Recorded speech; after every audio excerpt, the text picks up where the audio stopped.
2014 మార్చి 14 ఆంధ్రప్రదేశ్ రాజకీయాల్లో సంచలనం.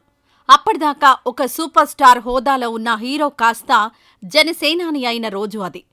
అప్పటి నుండి తెలుగు రాజకీయాల్లో ఆయనేం చేసినా సంచలనమే.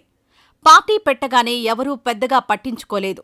దశాబ్దాలుగా రెండే పార్టీలు, రెండే కులాలు ఏలుతున్న ఆంధ్రప్రదేశ్లో పవన్ రాజకీయం చేయగలరా అనే అనుమానాలు.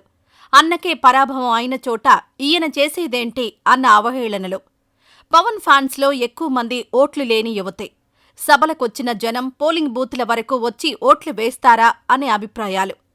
పార్టీ పెట్టిన 2014లో జరిగిన సార్వత్రిక ఎన్నికల్లో జనసేన పోటీ చేయలేదు. ఆంధ్రప్రదేశ్లో టీడీపీ, బీజేపీ కూటమికి మద్దతు పలికింది. అయితే ఆ మద్దతు పవన్ కళ్యాణ్ తర్వాతి కాలంలో కొనసాగించలేదు.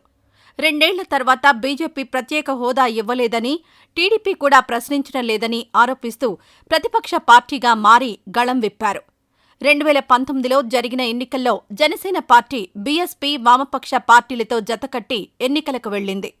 మొత్తం 134 సీట్లతో జనసేన, ఆ పార్టీతో జతకట్టిన బీఎస్పీ, వామపక్షాలు ఎన్నికల బరిలో దిగగా ఆ ఎన్నికల్లో ఒకే ఒక్క సీటును మాత్రమే గెలుచుకున్నారు. ఆ ఎన్నికల్లో జనసేన అధినేత పవన్ కళ్యాణ్ భీమవరం, గాజువాక నియోజకవర్గాల నుంచి పోటీ చేసి 2 చోట్ల ఓడిపోవడం సంచలనం రేపింది. పార్టీ అధ్యక్షుడే గెలవలేని పార్టీ జనసేన అంటూ ప్రత్యర్థులు పవన్ కళ్యాణ్ను, ఆయన పార్టీని హేళన చేశారు. ఆ సందర్భంలో ఇక జనసేన పార్టీ అంతే అనుకున్నారంతా. ఆ పార్టీ భవితవ్యం ఏమవుతుందోననే ప్రశ్న పార్టీలోనే వినిపించింది. అయినప్పటికీ పవన్ కళ్యాణ్ మాత్రం వెనక్కి తగ్గలేదు. తానేంటో నిరూపించుకోవాలనే పట్టుదల మరింత పెరిగింది.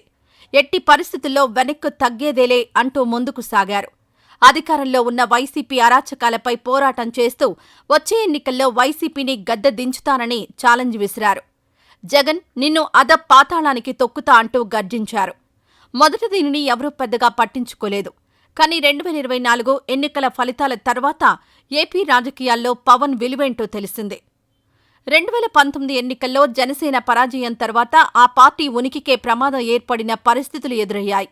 అయితే 6 నెలల్లోనే పవన్ కళ్యాణ్ ప్రజా సమస్యలపై ఉద్యమాలు, ఆందోళనలు చేపట్టారు. క్రమంగా పవన్ కళ్యాణ్ రైతు సంక్షేమం, మహిళల రక్షణ, భూ ఆక్రమణలు, ఇసుక రవాణా వంటి అంశాలపై ప్రశ్నిస్తూ సభలు నిర్వహించేవారు. అలా మెల్లగా ప్రజల్లో కనిపిస్తూ వచ్చింది Janasena party.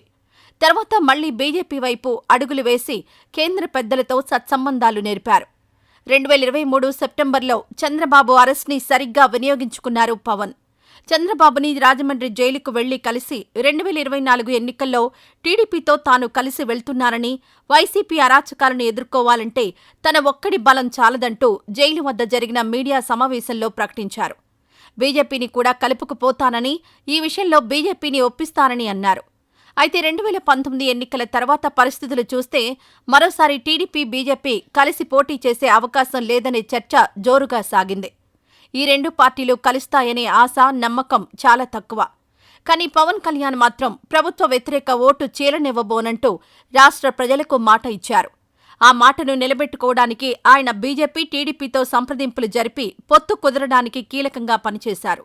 BJP, Janasena, TDP వేర్వేరుగా పోటీ చేసి ఉన్నా, లేదంటే బీజేపీ, జనసేన కూటమిగా, టీడీపీ ఒంటరిగా ఎన్నికల్లో పోటీ చేసి ఉంటే ఫలితం మరోలా ఉండేది. కానీ ఓవైపు బీజేపీ పెద్దలను, మరోవైపు టీడీపీ పెద్దలను ఒప్పించి వైసీపీని గద్దెదించడంలో పవన్ కళ్యాణ్ గేమ్ చేంజర్గా వ్యవహరించారు.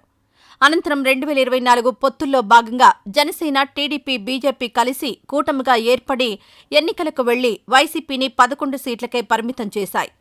ఈ ఎన్నికల్లో పవన్ కళ్యాణ్ పిఠాపురం నియోజకవర్గం నుంచి పోటీ చేసి గెలిచి తొలిసారి అసెంబ్లీలో అడుగుపెట్టారు. కూటమి ప్రభుత్వంలో డిప్యూటీ సీఎం పదవి సాధించి కీలకమైన స్థానంలో ఉన్నారు. జనసేన పార్టీ 2024 ఎన్నికల్లో 100% స్ట్రైక్ రేట్ సాధించింది.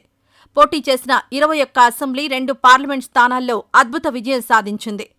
పోటీ చేసిన అన్ని స్థానాల్లో గెలిచిన పార్టీగా జనసేన సరికొత్త రికార్డు నెలకొల్పింది. కార్యకర్తలకు అండగా ఉండడం, ప్రజలకు ఇచ్చిన మాట కోసం ఎంతకైనా తెగించడం, సంపాదించుకోవాలనే కోరిక లేకపోవడం, నిస్వార్థంగా సేవ అందించాలనే భావన పవన్ కళ్యాణ్ను తక్కువ కాలంలో రియల్ హీరోని చేశాయి. ఇక అధికారంలోకి రాదు అనుకున్న టీడీపీ ప్రభుత్వ పగ్గాలు చేపట్టడానికి కూడా పవన్ పరోక్ష కారణమయ్యారు. అందుకే చంద్రబాబుతో సహా టీడీపీ నేతలంతా పవన్కి చాలా గౌరవాన్నిస్తున్నారు. 2014లో పార్టీ పెట్టినప్పుడు చెగువెరా అన్న పవన్ కళ్యాణ్ 2024 నాటికి సనాతన ధర్మం వైపు అడుగులు వేయడం ఆయనలోని రాజకీయ పరిపక్వతకు నిదర్శనం.